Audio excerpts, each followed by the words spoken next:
pati niku sajanjane mboten kiai, mboten pondok pesantren, niku panti asuhan. Mergo sing melu akhire kathah moro-moro pasang plat pondok pesantren.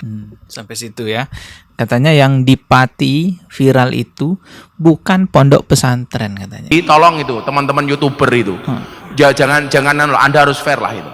Jangan kemudian memframing pondok pesantrennya. Assalamualaikum warahmatullahi wabarakatuh. Kembali lagi saya harus membahas oknum kiai yang viral ya di Pati, yaitu Kiai Azhari. Ya, sebenarnya saya sudah mau beralih ke pembahasan lain gitu ya, membahas edukasi lainnya. Tetapi ketika muncul video ini di beranda YouTube saya, saya melihat lah kok Pak Taim atau Gus Miftah memberi tanggapan seperti ini. Jadi seolah-olah kasusnya Kiai Azhari itu dibesar-besarkan oleh YouTuber, seolah-olah diframing oleh YouTuber untuk memojokkan kelompok-kelompok tertentu. Teman-teman YouTuber itu, jangan Anda harus fair lah itu.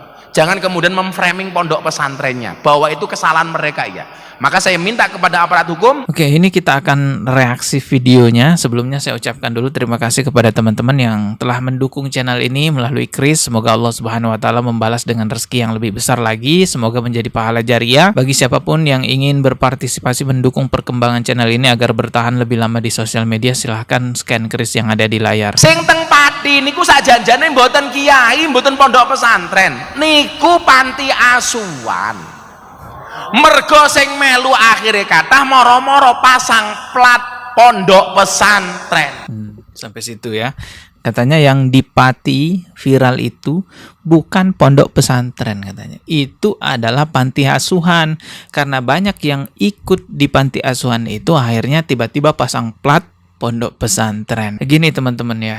Sekarang itu sulit sekali seseorang berbohong di sosial media karena sekarang udah eranya keterbukaan informasi, apalagi masalah status sebuah lembaga. Hal seperti itu merupakan informasi umum yang sudah diketahui masyarakat. Dan faktanya Ndolokusumo ini bukan sekedar panti asuhan yang seperti dikatakan Pak Taim tadi. Ndolokusumo ini benar-benar pondok pesantren karena dia itu punya izin operasional sebagai pondok pesantren. Benar dulunya adalah panti asuhan, kemudian berkembang menjadi pondok pesantren. Bahkan di situ juga terdapat tahfiz Quran, terdapat MTS dan lembaga-lembaga lainnya. Dalam hal ini saya nggak tahu juga apakah Pak Taim itu niatnya memang berbohong atau dia nggak baca informasi di sosial media. Tapi masa sih nggak baca informasi udah seviral itu ya kan? Udahlah nggak usah ditutup-tutupi, nggak usah lari dari kenyataan. Akui aja memang ini memalukan, tapi akui saja bahwa memang itu pondok pesantren, mau diapain lagi? Memang nyatanya begitu. Justru kalau ditutup-tutupi, orang akan semakin curiga dan orang-orang semakin tidak percaya nantinya dengan pondok pesantren ya kan.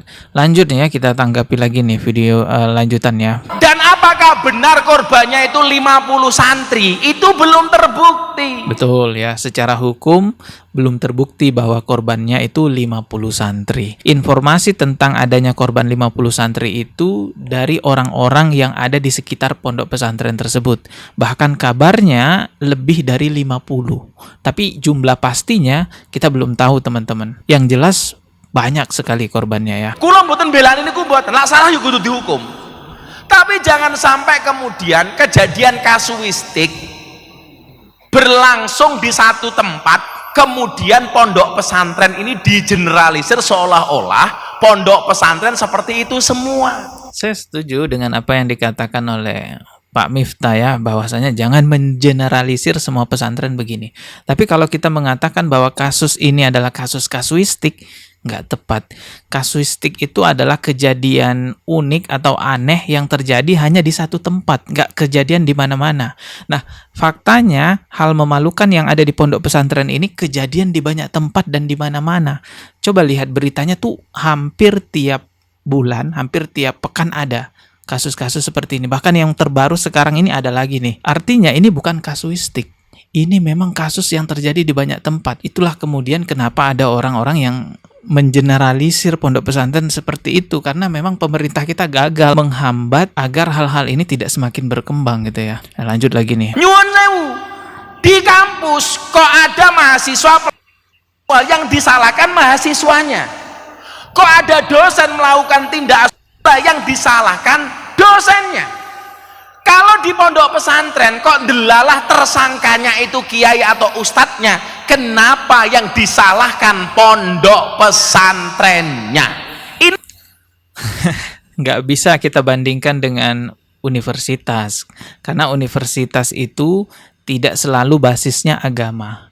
Dan orang-orang yang ada di universitas itu adalah orang-orang yang sudah dewasa, bukan anak-anak lagi. Sedangkan di pondok pesantren itu rata-rata kan masih di bawah umur. Dan basisnya pesantren itu adalah agama. Makanya orang aneh banget ketika melihat ada pesantren kok jadi tempat maksiat dajjal seperti itu. Nah, itu yang perlu dipahami ya. tidak adil. Bukan tidak adil. Berarti Gus Miftah bela nih. Kok bela nih? Saya minta kepada aparat, kalau ini terbukti tolong hukum yang bersangkutan seberat-beratnya. Ya, dari tadi Gus Miftah bilang saya tidak membela gitu ya, tapi narasinya kayak ngebela gitu ya. Tapi nyuwun sewu, jangan kemudian menganggap seolah-olah pondok pesantren itu tempat-tempat seperti itu. Apalagi pondok-pondok yang sekarang dinisbatkan kepada Ahlus Sunnah wal Jamaah, Jam'iyah Nahdlatul Ulama. Betul ya, ini betul sih. Tidak semua pesantren yang di lembaga NU seperti itu. Saya sendiri adalah orang yang madrasah aliyahnya itu di lingkungan pesantren yang basisnya Nahdlatul Ulama, Aswaja. Bahkan sampai saya kuliah ya di lembaga Nahdlatul Ulama. Alhamdulillah aman-aman aja, nggak ada yang seperti itu. Artinya nggak semua yang seperti itu di Nahdlatul Ulama, betul itu. Bilang nyuwun sewu nggih, kalau ada kejadian-kejadian seperti ngoten niki, tolong itu teman-teman YouTuber itu. Jangan Anda harus fair lah itu. Jangan kemudian memframing pondok pesantrennya bahwa itu kesalahan mereka ya.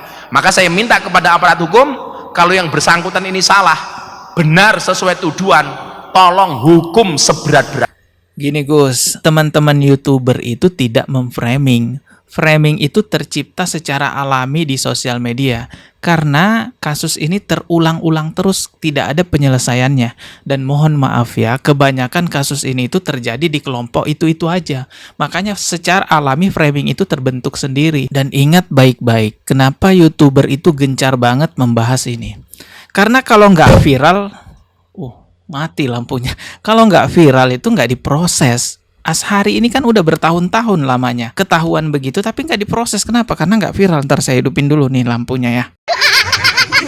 Ya maaf ya, sampai gebrak meja. Ya bukan apa ya, bukan... susah ngomongnya. Bukan kita mau emosi-emosian gitu ya. Tapi ini memang menjengkelkan sekali ketika kita sebagai YouTuber bersuara agar viral, agar ini diproses, malah kita dibilang framing. Kalau nggak diviralin nggak akan ada penindakan. Nah ini terjadi lagi kan di Lahat, Sumatera Selatan. Belum selesai dengan dugaan kasus asusila terhadap sejumlah santri di Pati. Kini kasus serupa muncul di daerah lainnya. Kali ini terjadi di Sumatera Selatan, di mana warga sebuah desa di Kecamatan Kikin Timur, Kabupaten Lahat, Sumatera Selatan, melakukan aksi di depan sebuah pondok pesantren. Mereka menuduh pimpinan ponpes diduga melakukan terhadap 4 santriwati asuhannya. Saudara katanya melarikan. Tuh kejadian lagi kan di tempat lain. Yang di Pati belum selesai, kejadian lagi di tempat lain. Artinya ini bukan kasuistik, ini bukan framing, tapi memang benar-benar terjadi real teman-teman. Dan kalian harus tahu juga nih yang di Lahat itu karena nggak viral akhirnya diselesaikan dengan surat permohonan maaf yang ditandatangani dengan materai, dan itu pun juga tulisan tangan doang suratnya. Kan gila kasus kayak gini diselesaikan dengan surat sampah seperti itu. Tapi setelah kemudian diviralin, banyak yang demo, baru diciduk tuh pelakunya. Makanya bagi semua YouTuber ya, kalau ada kasus seperti ini gaspol, bahas aja ya. Terserah lah kalau mereka mau bilang framing ataupun apa. Sebenarnya kalaupun mau dibilang framing ya mereka sendiri yang ngundang ya kan, sehingga terciptalah framing itu di sosial media. Contohnya juga nih dengan adanya pengajian-pengajian model begini, coba lihat. Kok gemeter apane ati ini goblok? Mosok yo titite iki lho. Ini kan sekarang sarkem menjadi dugem, dunia gemar mengaji. Pokoknya sukanya metal, melu tahlilan. Orang kok metal yang kedua, memeknya gatal lah. Jadi sebenarnya mereka sendiri yang mengundang citra buruk itu. Kami sebagai YouTuber hanya hadir mengkritisi saja agar hal ini tidak dianggap benar, agar hal ini tidak dinormalisasi. Karena kebodohan-kebodohan semacam itu tadi yang kalian lihat videonya, kalau dibiarkan nggak ada yang mengkritisi, akan dianggap benar oleh orang-orang awam. Seolah-olah penceramah yang ngeres itu bagus ya, sampai diundang dengan tarif puluhan juta. Aduh. Astagfirullahaladzim. Ya udahlah, kita ketemu lagi di video berikutnya. Subscribe dan juga loncengnya ditekan sebagai notifikasi. Wassalamualaikum warahmatullahi wabarakatuh.